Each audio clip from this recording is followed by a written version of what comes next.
con la información internacional porque sigue dando que hablar a todo lo que ha ocurrido en la Asamblea General de la ONU y ahora uno de los ministros de Jair Bolsonaro es noticia. ¿Cómo estás, Marianne Schmidt? Ya nos amplía ahí esta información. ¿Cómo estás?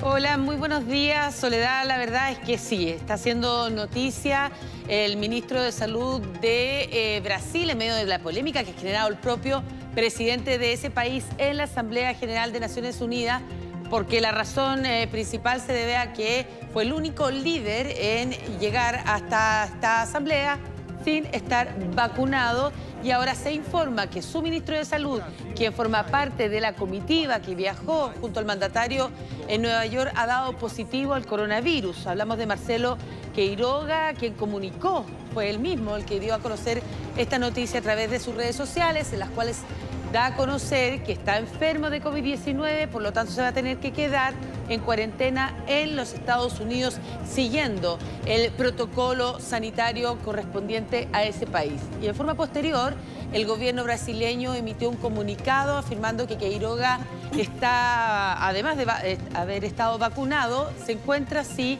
bien en su estado de salud y que el resto de los integrantes de esta comitiva que acompaña al presidente Bolsonaro tuvieron que hacerse el test de PCR. Queiroga acompañó a Bolsonaro además en el día de ayer al plenario de esta asamblea, donde se encontró con el presidente de Polonia y también con el secretario general de la ONU, Antonio Guterres. De eso no se ha dicho, pero suponemos que se está haciendo esa trazabilidad, ¿verdad?, que debería corresponder, ya que él compartió junto con Bolsonaro, él teniendo el COVID-19, con estos otros líderes. El ministro de Salud brasileño también ha hecho noticia en estos días en Nueva York cuando fue grabado haciendo un gesto obsceno justamente en ese momento a los manifestantes brasileños que estaban protestando por la presencia de Bolsonaro en los Estados Unidos. Él iba junto a esta comitiva en este bus cuando en forma repentina se levanta, enseña uno de sus dedos al grupo mientras agitaba las manos y una y otra vez. Una escena que fue captada por uno de los asistentes a esta concentración y luego se viralizó evidentemente a través de las redes sociales. Sí, Marianne, es muy importante lo que tú decías respecto a cómo va a operar aquí la trazabilidad, porque además de lo que mencionabas, estamos hablando de un ministro que se está alojando en el mismo hotel en donde se está quedando el presidente estadounidense Joe Biden, que ayer además había sostenido una reunión con Boris Johnson, con algunos de sus ministros, todo eso sin mascarilla. Le dio la mano a Boris Johnson y Boris Johnson posteriormente se reunió con Joe Biden, le dio la mano, por lo tanto ahí también hay todo un trabajo de trazabilidad que hay que hacer y ver qué pasa con el resto de las personas que mantuvieron contacto. Aquí estamos hablando ya directamente de contactos estrechos.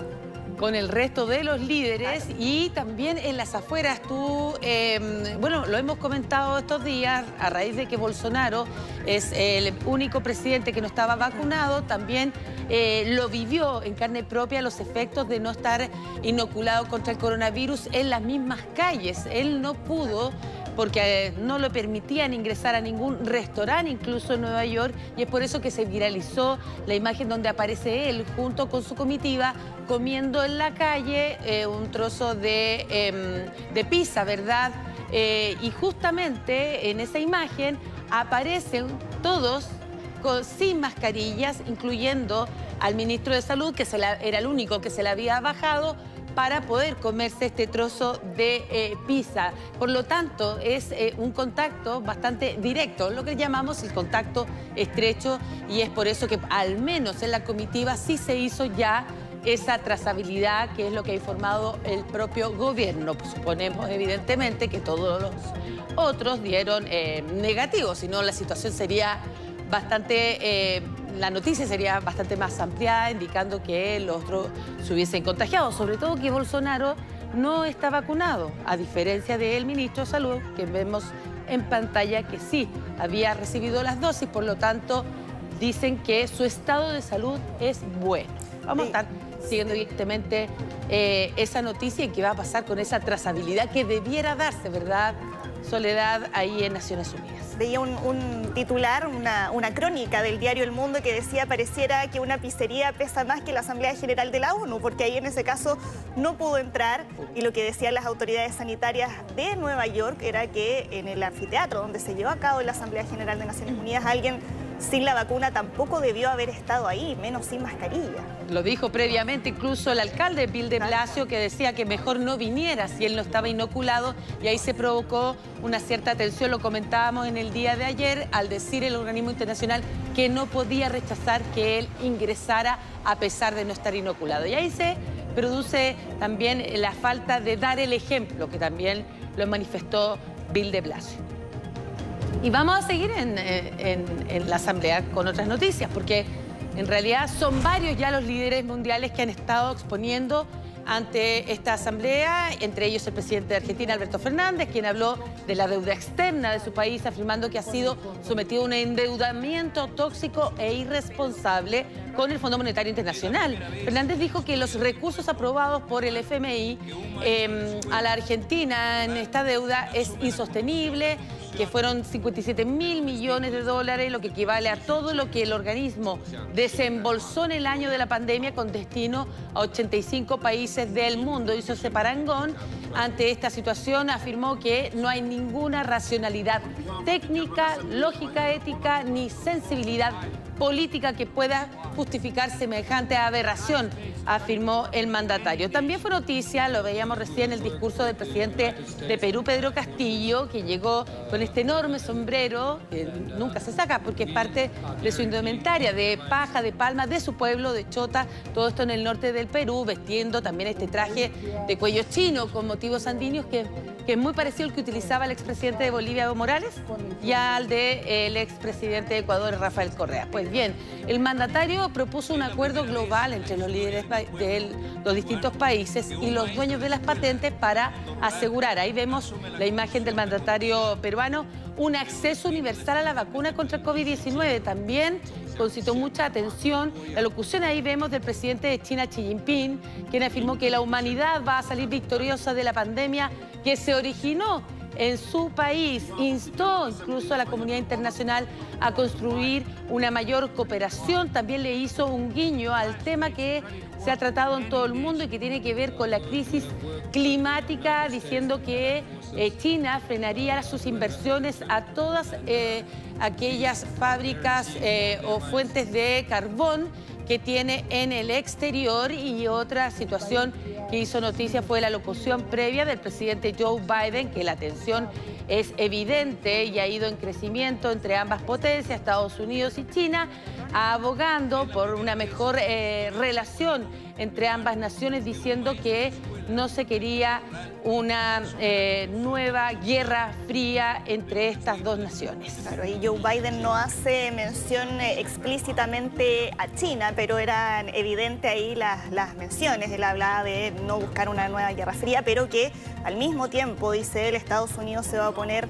a cualquier intento de países poderosos por dominar a los que son más débiles. Por lo tanto, ahí también entra un juego de poder contrastar de alguna manera esta influencia de China, pero generando ahí mecanismos de acercamiento e interacción dentro del Asia-Pacífico. Exactamente. Así que poco a poco se han ido tratando los temas que se sabían, los temas post-pandemia, ¿verdad? La crisis climática, la tensión entre ambos gigantes, ambas potencias, Estados Unidos y China, y está también el tema de los talibanes. Ustedes saben la situación de Afganistán. De hecho, este nuevo gobierno que han formado los talibanes, que todavía faltan algunas autoridades para especificar lo que quieren ellos, y están insistiendo en la posibilidad incluso de tener su espacio en Naciones Unidas, de una manera de querer legitimarse frente a la comunidad internacional, y es parte también de la tensión que reina en ese aspecto.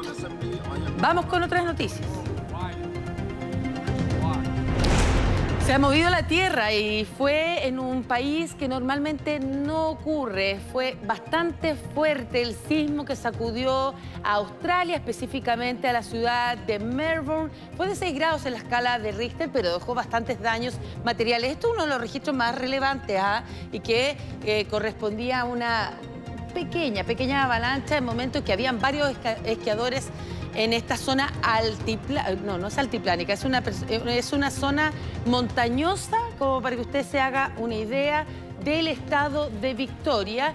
Fue un sismo bastante superficial, a solo 10 kilómetros de profundidad. El epicentro se ubicó a 38 kilómetros al sur de Mont Valor, en este estado que les decía de Victoria, y es una zona bastante montañosa que está localizada a 130 kilómetros de Melbourne, y estas imágenes corresponden a esta metrópoli y es evidente los daños que dejó este sismo. De hecho, al menos se han reportado 45 edificios parcialmente destruidos. Un movimiento telúrico que sorprendió también a quienes trabajan en la televisión, en vivo y en directo. Hay registros de los presentadores, por ejemplo, de la cadena ABC en plena transmisión, que intentan ellos mantener la calma para poder evitar, o la idea era enviar también ese mensaje de calma a los televidentes. Las consecuencias entonces serían solo materiales por el momento. No hay reporte de personas desaparecidas, heridas, ni menos fallecidas.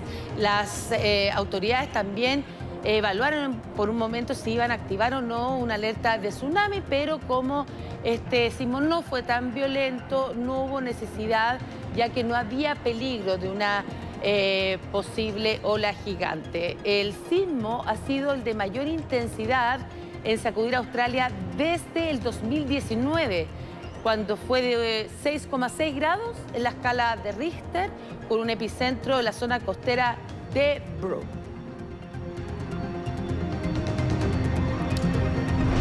Una particular y fuerte revelación realizó el Papa Francisco, quien en una reunión que sostuvo con sacerdotes jesuitas, recordemos que él es jesuita también, durante su visita a Eslovaquia, aseguró que algunas personas querían que muriera durante la operación a la que él fue sometido, usted recordará, en julio pasado. Así, en declaraciones que fueron recogidas además por la revista La Civiltà Católica, el pontífice agregó que incluso algunos prelados se estaban preparando para el cónclave, aludiendo a esta reunión, ¿verdad?, que se realiza con todos los miembros del Colegio Cardenalicio, en la Capilla Sixtina del Vaticano, cada vez que fallece un papa. Pues bien, Francisco dijo textualmente: todavía vivo, aunque algunas personas querían que muriera. Sé que incluso hubo reuniones entre prelados, son los sacerdotes, que pensaban que la condición del Papa era más grave que la versión oficial. Se estaban preparando para el cónclave y agregó: paciencia, gracias a Dios estoy bien. Haberme sometido a esa cirugía fue una decisión que no quería tomar, pero una enfermera fue quien me convenció y es allí, en definitiva, ha dicho, esa decisión final le ha salvado la vida.